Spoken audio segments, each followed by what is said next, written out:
오늘은 황순원 소설의 너와 나만의 시간, 나와 너만의 시간이 아니라 너만의 시간도 아니라 나만의 시간도 아니라 너와 나만의 시간의 전체 줄거리와 핵심 정리 부분을 살펴보도록 하겠습니다.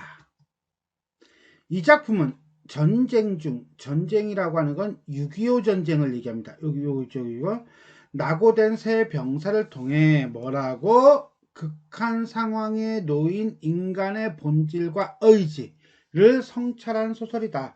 이렇듯 어떤 극한 상황 속에서 인간의 본성을 살피는 것, 이런 걸 우리는 뭐라고 하냐면 실존주의라고 합니다.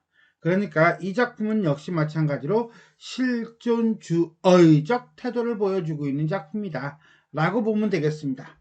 6.25 전쟁이라는 비극적이고 극단적인 상황 속에서 죽음에 직면하고 있는 주대위, 현중이, 김일등병이라는 세 사람의 심리와 각각의 삶의 방식을 보여주고 있는데, 현실에 대한 불안과 두려움을 꿈으로 드러내고 있는 현중이, 자신의 개인적인 삶보다는 주대위와 함께하려는 김일등병, 그리고 보니까 김일등병이 되게 이상적인 인물이네요.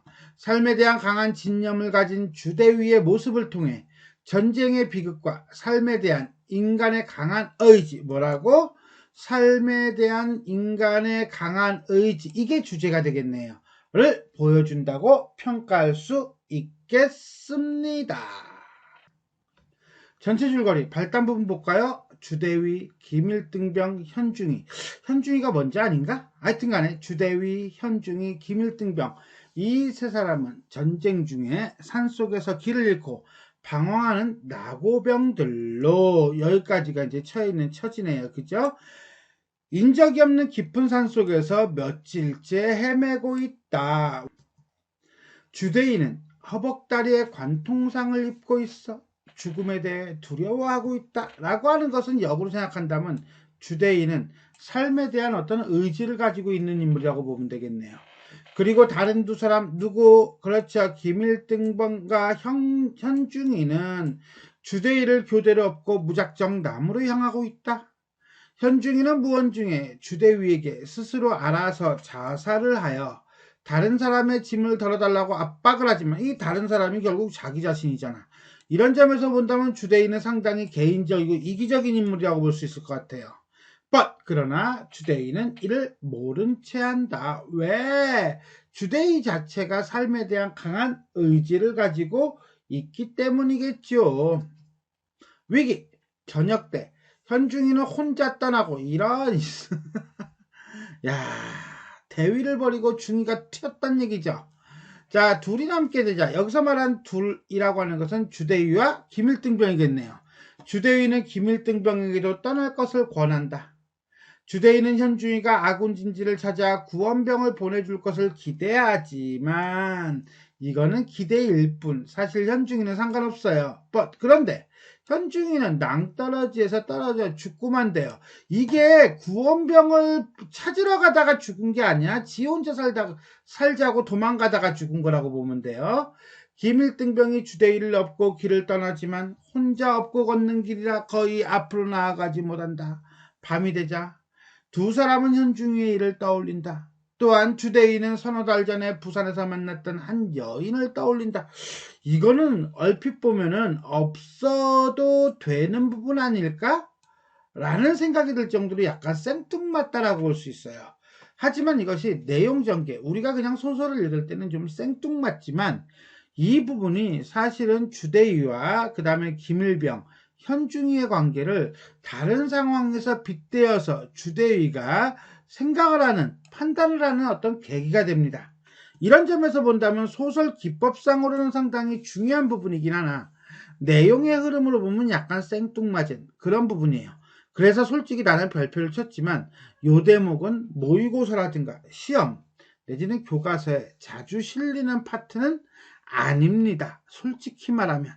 어쨌거나 그쨌거나 간에 능성 낭떠러지에서 죽은 현중의 시체를 발견하고 그 다음에 기껏 업고 이고하면서 살아가려고 어떻게든 삶의 기운을 찾으려고 했는데 둘은 결국 살고자 하는 의지가 꺾입니다. 왜? 현중이도 죽었잖아. 더더군다나 현중이의 죽음을 확인한 주대위는 자결을 결심합니다. 이 자결을 결심하는 이유는 뭐 때문이냐? 내가 살기 힘들어 라는 것도 있기는 있겠죠. 그러나 표면적으로는 김일등병을 살리기 위함입니다. 왜? 김일등병은 자신을 위해서, 주대위 자신을 위해서 어떤 삶을 포기하고도 같이 끌고 가려고 하고 업고 가려고 하는 그런 이타적인 인물이거든요. 그러니까는 생각이 바뀌는 거지. 주대위 입장에서도 쟤는 살려야겠다. 나는 죽더라도 뭐 이런 느낌이라고 보시면 되겠습니다. 결정. 그런데 대포소리와 개 짖는 소리가 들린다. 자, 여기서 말하는 대포소리라고 하는 건 아군, 우리 편의 대포소리예요. 와우, 그럼 걸로 가면 살지요. 더더군다나 개 짖는 소리가 들려. 개는 야생이 아니잖아요. 즉 인가가 있다는 거죠. 사람이 산다는 거죠. 어쨌거나 저쨌거나 요쨌거나 그쨌거나 간에 대포소리가 있는 곳으로 가든 개 짖는 소리가 있는 곳으로 가든 어쨌건 그들은 살아날 가능성이 있다는 거죠. 즉 희망을 갖게 됩니다. 주대위는 삶에 대한 의욕을 상실한 김일등병 등에 업혀 권총으로 위협하다시피 하여 개 짖는 소리가 나는 방향으로 나아간다. 자기가 살면 좋고 최소한 김일병이라도 살리고 싶은 거예요. 김일병은 어떻게 걸음을 떼어놓는지조차 알 수 없는 상태로 그냥 걷기만 한다. 왜? 관자놀이에 뒤통수에서 권총으로 들이대고 있으니까. 결말 드디어 김일병은 초가지 근처까지 오지만 귀 뒤에와 밀고 있던 권총 끝이 벼랑과 물러나면서 주대위의 몸뚱이가 무겁게 탁 내려앉음을 느꼈다. 결국은 주대위 이즈 다이 이렇게 되는 거죠. 자, 여기 전체 줄거리라고 한다면 우리 한번 정리를 해봅시다. 그러면요, 이건 전쟁과 관련된 전후소설이고요, 리얼리즘이고 실존주의예요. 그 다음에 김일등병의 입장을 본다면 휴머니즘이라고 볼 수 있겠죠. 3인칭 전지적 작가 시점이기는 하나 우리는 이렇게 여기다 쓸게요. 장면 단위로 서술자의 위치가 바뀌어요. 뭐라고? 장면 단위로 서술자의 위치가 바뀐다. 그래서 초점 화자의 형태를 띠게 된다 라고 보시면 되겠습니다. 자, 주제는요, 극한 상황 속에서 발견되는 삶의 의지, 이런 게 이제는 실존주의라고 보면 되겠고요. 전쟁의 비극과 삶에 대한 욕구를 드러내고 있다라고 보시면 되겠습니다. 등장인물이 처한 상황과 그 상황에 대한 대응을 통해 심리를 중심으로 이야기가 전개되고 있다. 무슨 소리냐? 일단 상황을 봅시다. 벌써 이틀째다. 아무것도 움직이고 있는 것이라고는 없는 성 싶었다. 심지어는 바람도 없었다. 주대위의 몸은 양쪽에서 부축을 받고도 자꾸만 아래로 늘어지기 시작했다. 여기서 말하는 양쪽이라고 하는 건 현중이와 김일병일 거예요. 마냥 그것은 두 사람의 어깨에 매달려 끌려가는 셈이나 다름없었다라고 하는 것을 보니까 혼자서 움직일 수 있는 상황이 절대로 아닌 거야. 그렇다면 주대위는 버림을 받아도 할 말이 없는 이런, 어떻게 본다면 극한적인 상황에 있다라고 볼 수가 있겠습니다. 이런 극한적인 상황 속에서 주대위는 자기가 더 걸어갈 수가 없으니 여기 남겨놓고 먼저들 가라는 말을 하지 못했다는 거예요. 하지 못했다는 것은 삶에 대한 욕구가 되게 강하다는 거지요. 더더군다나 주대위가 권총을 겨눈 채 또렷하게 날 업어, 자, 걸어 라고 얘기하는 거예요. 그거는 내가 살겠다는 것이 아니라 후반부인데, 김일병을 사람이 사는 곳, 즉 김일병이 살 수 있는 곳으로 이끌기 위한 하나의 방편이에요. 그런 점에서 본다면 여기에서의 주대위의 성격과 여기에서의 주대위의 성격은 조금 다르다라고 볼 수가 있겠습니다. 좀 전에 자기가 살기 위해서가 아니라 라고 했는데, 그것은 요 대목을 통해서 알 수가 있어요. 어디? 주대위의 몸뚱이가 무겁게 탁 내려앉음을 느꼈다. 즉 무슨 소리야? 개 짖는 소리가 있는 곳을 몽롱하게 어렴풋이 발견한 순간 주대위 즉 따이한 거죠. 문제는 주대위 스스로도 그거를 알아요. 그러니까 자기가 살고자 함이라기보다는 자기를 업고 있는 김일등병이 살고자 함이라고 보시면 되겠습니다. 그러면 김일병은 어떠냐? 김일병이 업고자 했을 때 주대위는 잠자코 업히었다라고 하는 것은 현중이가 도망간 상태에서도 본인 스스로가 자의적으로 선택한 거죠. 그리고 난 다음에 뭐합니까? 자네도 여길 떠나게 라고 하니까 뭐예요? 말없이 주대위에게 등을 돌리는 인물이다 라고 본다면 상당히 이타적이고 남을 위한 인물이다. 거의 뭐 이상적인 인물이다 라고 봐도 상관이 없겠습니다. 현중이는 대본에서 업을 차례가 되었다. 그는 업기 전에 슬쩍 주대위의 허리깨를 보았다. 거기에는 뭐가 매달려 있어? 그렇지, 권총이 매달려 있어. 요거 왜 체크 안 했지? 이거는 결국 뭡니까? 권총으로 주대위가 자살했으면 싶은 거예요. 주대위는 현중이의 눈길이 무엇인지 알아.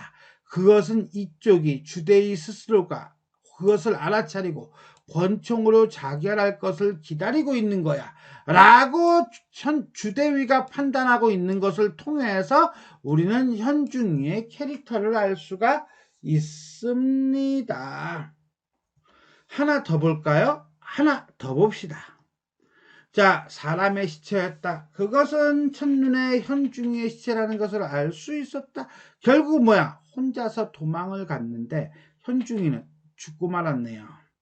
왜? 낭떠러지에 떨어져 버린 것 같아요. 이런 점에서 본다면 우리는 주대위라고 하는 인물을 정점으로 김일등병과 그 다음에 현중이가 이 주대위를 어떻게 대할 것이냐 라는 점으로 자, 김일등병은 같이 가자는 거죠. 업고서나 같이 가자라고 하는 어떤 이타적인 정신을 보여주고 있다면 현중이는 주대위가 자살했으면 좋겠어 라고 하는 개인주의 내지는 이기주의적인 정신을 보여주고 있습니다. 라는 측면에서 이렇게 대립하고 있다 라고 볼 수가 있겠습니다. 그런데 그것만일까? 그럼 왜 현중이는 주대위가 죽기를 바랬던 것이었을까? 이런 부분에 대한 의문이 생길 수밖에 없는 거예요. 그 중에 두 번째, 우리는 왜 현중이가 주대위가 죽기를 바랬는지, 왜 그렇게 혼자서라도 살고 싶었는지, 이 상황을 그렇게 무서워했는지 라고 하는 것을 다음을 통해서 살펴볼 필요가 있겠습니다. 그건 바로 뭐예요? 현중이의 꿈이에요. 꿈. 근데 그 꿈이 거의 뭐 악몽이야. 또다시 꿈의 장면이 나타났다. 그 꿈이 어떤 건데? 한결같이 누렇게 문 하늘에는 황달 같은 태양이 타고 있고 그 밑으로 한없이 넓게 깔린 불모의 황이야. 자, 여기까지가 공간적 배경이라고 한다면 이 공간적 배경 거의 뭐 생명체가 살 수 없는 상황이네. 그 한가운데 그는 이때 말하는 그라고 하는 것은 현중이겠죠? 근데 이거는 실제의 현중이가 아니라 꿈속의 현중이라고 보시면 돼요. 땀을 펄펄 흘리고 있었다. 바로 앞에 누렇게 먼 메마른 흙바닥에 무엇이 있어? 개미구멍이 있어. 요거 상징성입니다. 누런 빛을 한 조그만 개미떼가 개미떼가 기어나오고 그 다음에 누가? 왕개미가 뭐하고 있습니까? 그래요. 자꾸만 목을 잘라내고 있어요. 누구의 목을? 그렇지. 개미떼의 목을 잘라내고 있다는 거야. 그것은 마치 왕개미가 기계적으로 주둥이를 놀리고 있는데 거기에 맞추어서 작은 개미떼가 기어나와 목을 들이미는 것 같은 것이었다. 그리고 목 잘린 개미떼들은 그대로 누렇게 뜬 흙으로 변해버리고 마는 것이었다. 마치 그의 정강이 털에까지 묻히게 되어 있었다. 이거죠? 한마디로 현중이는 뭐예요? 자기 자신을 왕개미로 본 것이 아니라 개미떼로 본 거예요. 개미떼로 보고 왕개미는 전쟁, 이데올로기, 내지는 주대위 이렇게 이해를 한 겁니다. 즉 부상당한 주대위를 업고 가야 하는 상황에 지친 현중이는 왕개미가 개미떼의 목을 자르는 꿈을 떠올리며 새구멍 옆으로 돌아갈 길이 있음에도 불구하고 본래의 구멍으로 나와 목이 잘리는 개미떼를 어리석다라고 생각합니다. 어리석다라고 생각한다는 것은 결국 뭐야? 현중이는 무엇을 다른 새구멍을 찾겠다 안 찾겠다? 찾겠다는 거죠. 꿈을 꾼 이후 현중이는 권력을 상징하는 왕개미와 같은 주대위와 함께 있으면 죽을 수밖에 없음을 예감하고 새구멍으로 빠져나가는 방법으로 주대위를 버리고 홀로 떠난다. 는 점에서 이 꿈의 장면이란 현중이의 불안과 두려움을 별표 상징적으로 보여준다고 할 수 있겠습니다. 자, 후반부에 개 짖는 소리가 나와요. 개 짖는 소리 같아. 개 짖는 소리라는 말에 김일등병은 지친 몸을 벌떡 일으키며 머리 쪽으로 무릎걸음을 쳐나갔다. 개 짖는 소리가 들린다면 그렇다면 개 짖는 소리란 결국 뭐야? 인가가 있음이 틀림이 없다. 즉 살 수 있다 없다? 있다. 등성이만 넘어가면 된다. 그제야 김일병의 귀에도 무슨 소리가 들렸다. 그것은 개 짖는 소리였다. 아군 진지는 멀고 살아날 가망성이 거의 없어 주대위는 김일등병이라도 살려야겠다는 생각에 자결을 결심한 상황입니다. 이러한 비극적인 상황 속에서 들려오는 개 짖는 소리는 주대위로 하여금 희망을 갖게 하고 무엇을 갖게 해? 그렇지, 희망을 갖게 하고 새로운 결단, 한마디로 뭐야? 김일등병을 살리겠다 라고 하는 것으로 이끄는 극적인 계기가 됩니다. 이런 점에서 본다면 개 짖는 소리는 결국 뭐다? 삶에 대한 희망이다 라고 보시면 되겠습니다. 두 번째, 이념의 갈등보다는 인간 존재의 의미, 즉 인간이란 어떤 존재인가, 극한적인 상황 속에서 인간의 본성은 무엇인가, 이런 걸 우리는 뭐라고 한다고 그랬죠? 그렇죠, 실존주의라고 했습니다. 이러한 실존주의적 탐색을 통해 성찰하고 있다 라고 보시면 되겠습니다. 자, 너와 나만의 시간이라는 의미와 제목이죠. 제목의 의미와 인간의 실존성이라고 제목을 붙였습니다. 이걸 통해서 우리는 실존주의에 대해 살펴봅시다. 주대인은 몸을 양쪽에서 부축을 받고도 자꾸만 아래로 늘어지기 시작했다. 아까 상황 부분에서 얘기했던 부분이죠. 그것은 마냥 두 사람의 어깨에 매달려 끌려가고 있는 셈이다 라고 했어요. 즉 이 소설에서 주대위는 부상 상태이며 주대위를 버리고 살 길을 도모할 것인가? 현중이죠. 와 함께 살 길을 도모할 것인가? 김일등병이죠. 이 둘의 대립 구조로 볼 수 있습니다. 아까 얘기했죠.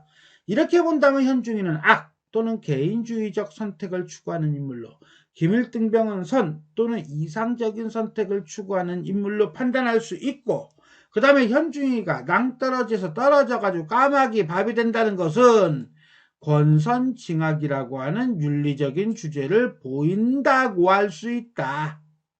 그런데 이렇게 보인다고 하기에는 뭐가 애매하냐면 현중이가 마지막에 권총을 들이밀면서 김일병을 살려놓고 죽는 장면이 있단 말이에요. 이 부분에 대한 해석이 애매해진다. 그래서 우리는 이 부분을 한번 봅시다. 주대인은 일등병에게 무엇인가를 주고 싶었다. 그리고 자기 자신도 받고 싶었다.